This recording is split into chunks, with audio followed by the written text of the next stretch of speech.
నమస్కారం NSTV news కి స్వాగతం. నా పేరు ఉషా. ముందుగా ముఖ్య అంశాలు. దేశ ప్రధాని శ్రీ నరేంద్ర మోదీ గారి 12 సంవత్సరాల సుపరిపాలన పూర్తి చేసుకున్న సందర్భంగా కేంద్ర హోంశాఖ సహాయ మంత్రి బండి సంజయ్ కుమార్ గారి పిలుపు మేరకు కొత్తపల్లి రూరల్ మండలం బావుపేట గ్రామంలో స్వేచ్ఛా పాఠశాల పరిశుభ్రత కార్యక్రమాన్ని నిర్వహించారు. గ్రామంలోని ప్రభుత్వ పాఠశాల ప్రాంగణాన్ని శుభ్రం చేసి ఈ బృహత్తర కార్యక్రమంలో బీజేపీ శ్రేణులు ఉత్సాహంగా పాల్గొన్నాయి.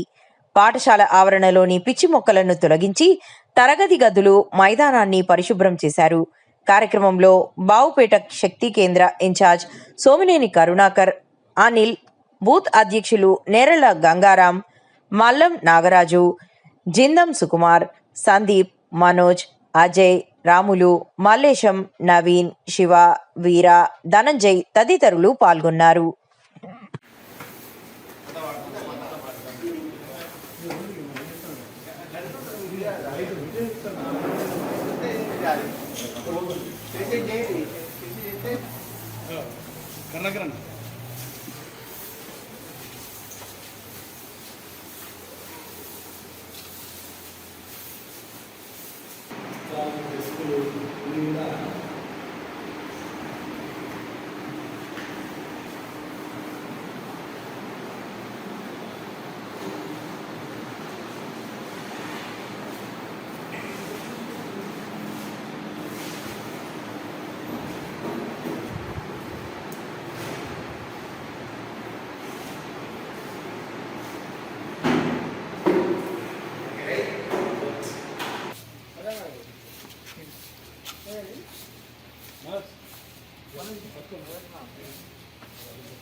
కేంద్రంలో నరేంద్ర మోదీ గారు అధికారంలోకి వచ్చి 12 సంవత్సరాలు సుపరిపాలనను అందించినటువంటి స్ఫూర్తిగా తీసుకొని సుపరిపాలనను అందించినటువంటి నరేంద్ర మోదీ గారిని స్ఫూర్తిగా తీసుకొని కేంద్ర హోంశాఖ సహాయ మంత్రి శ్రీ బండి సంజయ్ అన్న గారు ఇచ్చినటువంటి పిలుపు మేరకు స్వచ్ఛ పాఠశాల మన ప్రభుత్వ పాఠశాల మన బాధ్యత అనే కార్యక్రమంలో భాగంగా ఈరోజు కొత్తపల్లి మండలం బావుపేట గ్రామంలో ఉన్నటువంటి జిల్లా పరిషత్ పాఠశాలతో పాటు అదేవిధంగా ప్రాథమిక పాఠశాలలో ఈ స్వచ్ఛ కార్యక్రమాన్ని నిర్వహించడం జరిగింది.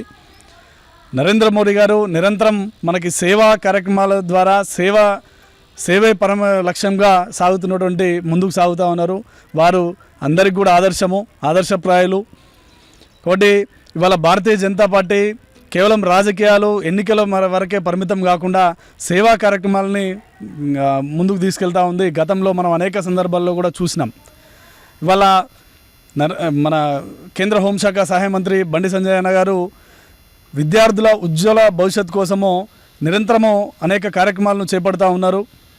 తన పార్లమెంటు పరిధిలో ఉన్నటువంటి ప్రభుత్వ పాఠశాలలో చదువుతున్న విద్యార్థులకు గతంలో సైకిళ్ళ పంపిణీ, వేలాది మంది విద్యార్థులకు సైకిళ్ళ పంపిణీ చేసి ఆదర్శప్రాయంగా నిలిచినటువంటి వ్యక్తి సంజయ్ అన్న గారు.